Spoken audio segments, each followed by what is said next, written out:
Alright guys, we are back and we are here with a G.I. Joe Classified Series review of the new Beachhead figure. I saw him at Target today, was very happy to see him because I believe his shelf date is actually on August 14th, so I was kind of surprised to see him hit shelves. But he looks fantastic, the packaging is cool, you can see Special Missions Cobra Island, so he's kind of special compared to all the other characters. He is number 10 in the wave as well. You can see some very cool art of him on the side and on the front here, and you can obviously see a nice image of him in the window. On the side here you get some more symbols. You can see number 10 again, and just that G.I. Joe star and whatever on the bottom. Nothing very important aside from the barcode. If you want to screenshot this, you can scan it. Go ahead right now.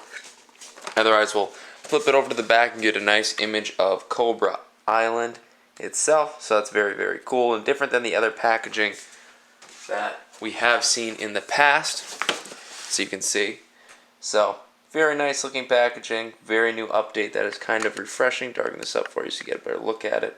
And I'm really excited to bust him open and take a look at him, so let's do that and we'll talk about his accessories. First off, we get this green little pistol with Beachhead, and it is the same color as all of his other weapons, and it is honestly one of the most realistic guns I've seen so far come out with a G.I. Joe figure aside from Destro's weapons and Duke's pistol. So it's a very cool looking gun, very nice sculpt work, pretty much no paint work, but it is what it is. Very reminiscent of like the classic G.I. Joe vibe, so overall I'm going to say it's good. It passes my check. I dig it. And second, we get two accessories here that kind of go together, because the crossbow, you can actually kind of shove that into this little port here. I'm not sure if that's where it's meant to go. I'm assuming it is, and it doesn't fit in there like spectacularly, but it fits in there for the most part, and I imagine that's what it's intended for. Otherwise, I don't know why they put a huge gaping hole right there. I just don't know if it's meant to go in like this, or if you take it off and flip it around and stick it in there like that, but I definitely don't. Actually, no, I'm pretty sure it's meant to go in there like this. It fits in there pretty nicely when you do this. It works better if you actually start at the bottom here and slide it up in there. It sticks out a little more, but it actually fits in and doesn't really feel like it's going anywhere. So this backpack is pretty nice. You can see the arrows here for his crossbow, some kind of like rocket here on the side. It almost looks like you take this off and pump it and it fires off or something. I have no idea. But the sculpt work is beautiful on it. Overall, I like the pouches and the little straps here and all the wrinklies, and it just looks beautiful. I dig it. I like all of it. Even the inside of it is very nice looking, so that's cool. And the crossbow that goes with it here is really cool. I love the fact that Beachhead gets a crossbow. Crossbows are dope. Hell, I wouldn't mind picking up another Beachhead just so I could get another crossbow and paint it, as well as some other weapons. This is a really cool weapon, and it looks really cool in the backpack. Overall, great sculpt work, but again, no paint work like the pistol, but it's a consistent green color.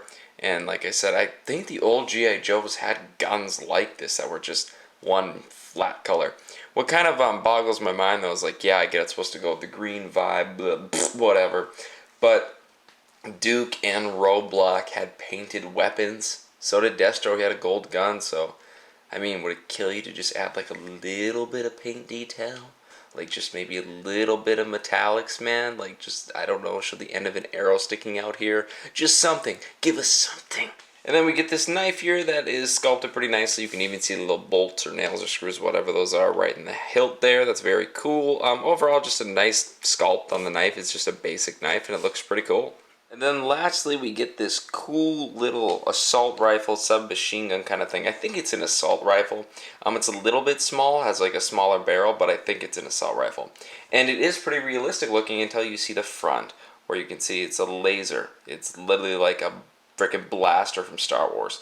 And I mean, it looks cool, but if you're gonna do this fucking futuristic stuff, do it right, man. Paint it blue on the end, just like you did with all the other figures. Just give us a little blue paint right there. I'll add blue paint. I will do it just so it looks consistent with the other Joes, but that's kind of a small detail to miss. Like, it's such an... You think you wouldn't miss that, you know, relative to the... And you know what? It's a $20 figure. It is. And I'm not going to be like, I expect this to be perfect. It should be like Hot Toys and NECA, you fuckers. But I expect you to just, relative to other figures you have released, add that little detail so it's consistent with the other figures, man. I want consistency, baby. That's all I'm talking about. Otherwise, it's a really, wow, like the sculpt is great. It's a very nicely sculpted gun. One of the coolest accessories he comes with, just missing that little detail. That's me being nitpicky, but still consistency, bitch. But it looks good. It's sculpted very nicely. My only complaint would be, and I know I already complained, but I'm not going to really qualify that as a complaint. It's just kind of me just venting. But the only complaint I have, the real complaint that actually kind of fucks up this accessory for me, is that it's so thick. It makes it a little bit hard for him to get in some really badass poses that you can do with a lot of other figures. Because, I mean, when you pose a figure with an assault rifle like this, you want it tight to the body, and you want it so he can kind of look down the scope. Especially if you literally fucking sculpt a scope on the gun. But Beachhead doesn't really do that too well, and I will show you that in a little bit. But what's important now is this sculpt is very nice. They put in a beautiful amount of detail into this gun. It looks very, very good. And part of it not being able to go too tight to his body is just because he has a thick vest on. But we'll talk about that more in a little bit. And here's Beachhead's little army man beret here, which looks really cool. It's a nice sculpt. I like the wrinkles. I like the little paintwork. It's a pretty nifty little accessory, and personally, I will display him with it. I saw some people on Facebook, I'm in some toy Facebook groups, secretly. And I saw some people posting pictures and like, oh, I don't like the beret, but I actually think it looks pretty cool personally. I think it adds some kind of, I don't know. I just like the aesthetic of it, you know. It just looks cool. Now I will show you how to store all of his accessories on him and how they all fit and work with him. So you can see here I have a little paint rubbing right there. There's red coming off, which I'm guessing is from the beret, but maybe not, because the inside of the beret is black. So I mean, I don't know, but maybe there's some paint bleeding or something. It's kind of a bummer. I don't know if you guys can see that, but he has a little bit of red right on the back of his head. Son of a bitch. But what you want to do is put the beret on like this, and you can see it fits on there very nice and snug, and it is not going anywhere and looks very good overall. So yeah, I dig how that looks. I also really like that facial expression. Beautiful work on the head sculpt. But if you want to store his other gadgets here, it's very easy. This is my favorite backpack just because although it falls off very easy, it does because the vest is so thick. They should have made this peg longer. It conforms to his back nicer than any of the backpacks we've seen with the other Joes. So that's pretty cool. And then like I said before, if you want to store this crossbow, you can slide it up this crack here. Sorry, that could really be taken out of context. I apologize for my sick behavior. I'm a bastard. But it looks cool when you do that. And yeah, you can store it there. You can take this knife here and slip it right into his boot. Boom. Very perfect. Looks cool. And you can take this pistol and put it in right here. And then lastly, his assault rifle doesn't really have a home on his body except for in his hands. So I will show you some poses I can get him into, and I will talk a little bit about why I have some beef with this gun. So it's not that this is really necessarily a bad accessory, it's just this is so thick and the vest is so thick you can't really get it to tuck nice into his shoulder, and it kind of sits a little bit far out. It's really nitpicky on my part. I'm being kind of anal, but it just sits out a bit too far to the point where you want to lean his head forward and get him to look down it, but it doesn't work out too well. You can kind of get it like this, but who holds a gun like that, man? So if you actually like kind of try to tuck it in here, let's see if I can get this to work, man. I might be able to get it. If you do it and you get it to look pretty cool, it's really going to take a lot of tinkering and maneuvering. Okay, yeah, look at that. That's not too bad. I dig that. It kind of rests on his bicep there. But if you mess with it enough, you can actually get it into a decent pose. It's just a little thick, so it takes a bit of maneuvering. But you can get him into a decent pose. It looks kind of weird, but if you rotate his body maybe a little bit and like, I don't know, maybe get him going like this. You can get him in a little running stance like he's coming off of on a beach or something and firing away. I don't know. But it's a bit, yeah, sorry, I darkened this up for you. It just looks a little awkward to me to some extent. And I'm not going to, like I said, $20, dude. And for a $20 figure, this pose is beautiful. Like, they did a fantastic job. But like I said, relative to the Joes we've seen prior to this guy, and some of the Black Series Mandalorian specifically is like the ideal, man. I love how that figure aims a gun. So, I mean, I guess I expected this guy to like hold this gun a bit better, but it just looks kind of awkward.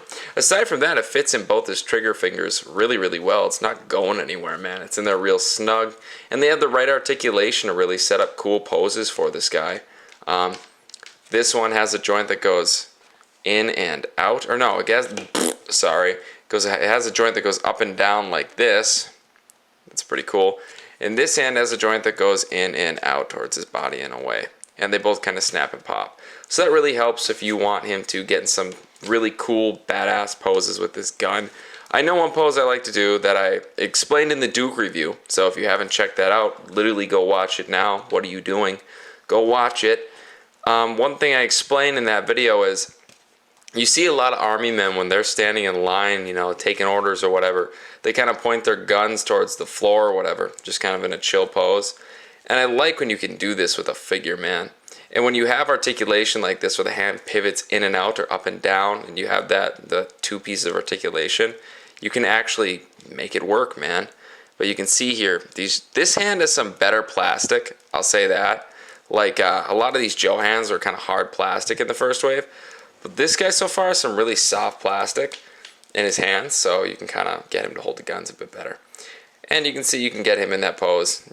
That looks pretty dope. I really, really like that. So overall, I think this gun is really cool. If you tweak it enough and really mess with it, you can get him to look normal holding it for the most part, but it's still a little bit awkward. But it's only because this is so thick on the end and this vest is so thick. So overall, I actually do like this gun, and I think I may have been a little bit harsh. So cool gun. I dig it. Aside from that, you can pop that off. He can hold his knife very well in both hands. That's definitely not going anywhere. So you can see here, you can hold it in this hand as well. This is very raw and authentic. You can just see me popping this out. I'm not pausing this. I'm pausing this for shit. Pop that out. Pop it into his hand. I'm sorry for the excessive noises. I don't know what the hell's wrong with me. But you can see there, he's aiming, looks pretty cool, not going anywhere. He holds his, oh god, everything's falling off with this guy. He just has a lot of accessories, so it's pretty easy to lose the beret or the backpack. But both hands hold the accessories. All accessories fit in their little pouches as well. Like, this guy is really solid. He's a beautiful figure so far. I really don't have any problems with him at all. There is one problem, one big problem. Well, not really big, and it's not a problem with this figure. It's just a problem with how mine was shipped. So let's get his accessories off or whatever. They're already off. They all fell off, and we'll talk about his articulation and his sculpt and his paintwork. So here is Wayne Beachhead Sneeden's head sculpt, and you can see he has some attitude. His one eyebrow is raised, and he has a lower eyebrow. He's got some nice blue eyes and a nice pale kind of flesh tone. Looks dope. And very nice sculpted lines and a nice kind of face covering on the front. It's a different kind of material than the rest, and that looks really cool. Aside from that, on the back, it's pretty plain. You can see a little paint smudging there. And the ears are also sculpted in, and the nose is also kind of sculpted in there. So that looks really cool. Overall, I like this. And the eyebrows don't look funky at all. We don't have any Captain America eyebrows going on. You guys remember that vintage cap? Ooh, that was rough. They did the eyebrows perfectly. The head sculpt is great, really proportioned well with the body. So overall, I like the head sculpt. Taking a look at the torso on this guy, the first thing I want to talk about is the vest. It is beautiful. You can see the paintwork has a nice brown going down the middle, some black little pouches all over the left and right side, and you can see all these buckles and stuff just sculpted in beautifully. I don't see any paint problems with mine at all. I thought there was some paint smudging, but it's just really reflective. Overall, the sculpting work on that vest is great. It is a soft plastic. However, despite being a soft plastic, it does still hinder the articulation. Believe it or not, there is an ab crunch under there. Believe it, honestly, because G.I. Joe has great articulation. But there is an ab crunch under there, but it doesn't work too well just because of this vest. So that's a bummer, but not, I mean, great sculpt at the expense of articulation is fine by me in some scenarios. I mean, we still have the swivel at the waist, so if we're losing the ab crunch, it's not as of a big deal to me personally, because it's really beautiful sculpt work. That vest looks great. He looks a heck of a lot like his cartoon counterpart, Sneeden, Beachhead. I maybe watched like 10 minutes of the cartoon, not gonna lie. I'm not well versed with G.I. Joe. I just know them from the toys and the two shit movies that came out a few years back where they killed Duke. That's a video in itself. I could review those movies. Nobody would watch them, but it'd be nice to rant to a few people out there that might be curious. Anyways, the back of the vest is pretty cool too. You can see some markings on the back there that look like he's pretty battle damaged. Nice little buckles here, some more fancy sculpt work,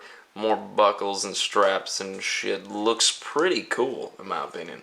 And the one thing that really provides some nice consistency with the other Joes is this little blue button right there. Look at that. They gave him the special little button that Duke has, and Roadblock has, and Scarlet has. So you know he's a G.I. Joe. He's a Joe, man. He's not part of Cobra. So that's cool. On the legs here, you can see he has some nice sculpt work with the with his little holsters. You can see they sculpted all the little buckles and stuff in there as well. On the side here, it almost looks like some more pouches and some guarding. That looks pretty cool. I really like how they wrap around his legs. They're very soft plastic, so that's nice. And they actually stay on his legs. They're not going anywhere. They're not sliding down or anything. That's nice. Get some nice red paint here, some sculpt work there. That looks pretty decent. Towards the bottom here, you get some nice knee pads that are very glossy. Look like very nice protective kind of plastic or something. They look really dope. I like all the sculpt work though. Nice wrinkles all throughout. Again, they give us a soft plastic over this hard plastic inside, which I guess makes sense, but if they could cut the ass a little bit shorter under this soft plastic piece, you could really get these legs to go back quite a bit. But honestly, it doesn't look too natural with the legs going back too much, and you don't want him to be like too loose and wobbly, so it works for me. I like the soft plastic. His legs are up, and you see that soft plastic bend when his legs go forward. It kind of reminds me of like real pants, so that's cool. On the bottom here, you see some shin guards that are a softer kind of plastic here that look very nice. They're kind of a darker army green with black over them. I'll brighten this up so you can get a better look at them. They're kind of dark. And then, yeah, they just look great. And the straps for the knife go around the shin guard too, which is a cool little touch. And actually works really well. I was kind of worried that it would hinder the articulation in his foot, and it doesn't at all. It still works wonderfully. So overall, Wayne Beachhead Sneeden has great sculpt work, great line work all throughout his kind of thermal clothing here. And I like how it kind of varies into this flat kind of protective material over the thermal and little pouches here. The paint work is very consistent on him too, which is important. So I really like the different colors they use for this guy. And overall, he really is he's a pretty looking figure. He looks great. My only complaint with him in the sculpt was mine came with a leg joint separated right there. And I tried to like blow dry it so it kind of heated up, and it's still not like popping back in there nice. It's not coming off, but you can see there's a gap in his thigh there that bugs me. What happened was this strap here literally tucked into the joint, and I had to pull it out with the tweezers, so it was kind of rough, but I kind of fixed it. It's not as bad as it was before, but still rough. Aside from that, that is literally my only complaint about him as of now. So, as for his articulation, his head looks back very far. Keep in mind he has this kind of dumbbell joint down here, and he has a nice ball joint in the neck and a hinge. So his head goes forward very far as well. That articulation in the neck really helps his head move. He does have a nice neck pivot as well. Very cool. Nice rotation. The neck can rotate as well, so that's cool. The arms go out very, very far. They go down all the way around. There's a little bit of a butterfly joint in there that really helps out his posing. A bicep swivel. He has double jointed elbows as well, which is very nice. He has a hinge at the wrist that pivots up and down, a rotation. And then on this wrist, you can obviously see that goes in and out as well with the rotation, so that's cool. There is an ab crunch under there that doesn't really work too well because of the vest, so that's a bummer. I can maybe get it to click once, and then that's about it. There is a swivel down here and a rotation and a bit of a pivot. It can kind of go forward, and if you kind of put the legs into it too, you can really go forward, so that's nice. So we get a nice range of movement there, and like I said, I really love that pivot. That just looks so nice on a figure, so very cool.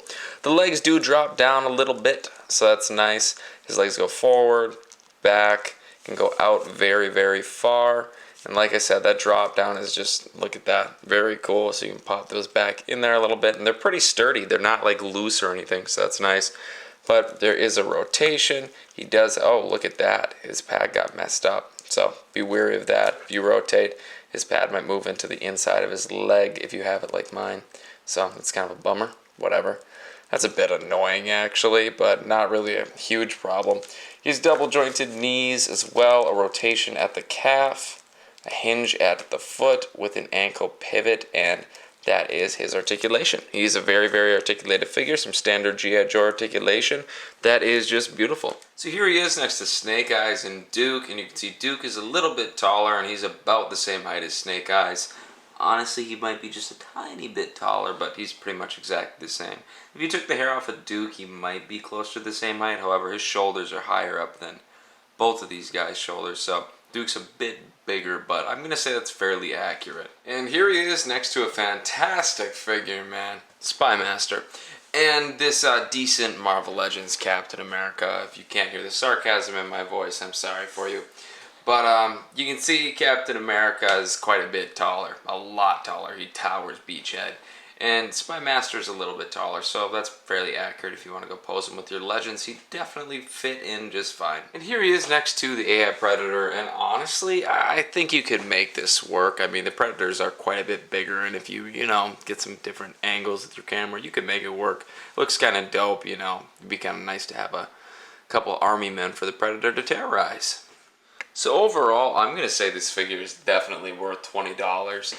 If I'm being honest, I really have no complaints with this guy. He is fun as hell to mess around with. He has really fun accessories. You might have some trouble posing him with his gun because his vest is thick and so is the butt of the gun. But aside from that, I have no problems with this guy. He's dope as hell, man. For $20, go pick him up. He looks great with the other Joes. He's just badass all around. He's a cool character. Highly, highly suggest going and grabbing him when he hits shelves. And I believe the shelf date is August 14th, so keep an eye out for him. I picked him up early. He was on shelves, and I've seen a lot of people grabbing him. He's been on shelves early, so keep an eye out for him. But his official date is August 14th, so if he's not out by then, go order him online or something. I don't know. I'm sure you'll see him eventually.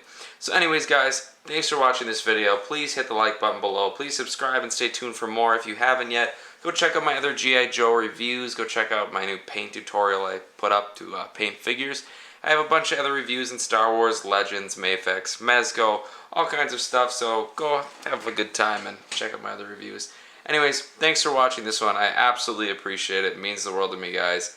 Stay tuned for more. Most importantly, keep on collecting, stay healthy, stay safe, and take care. Peace, guys.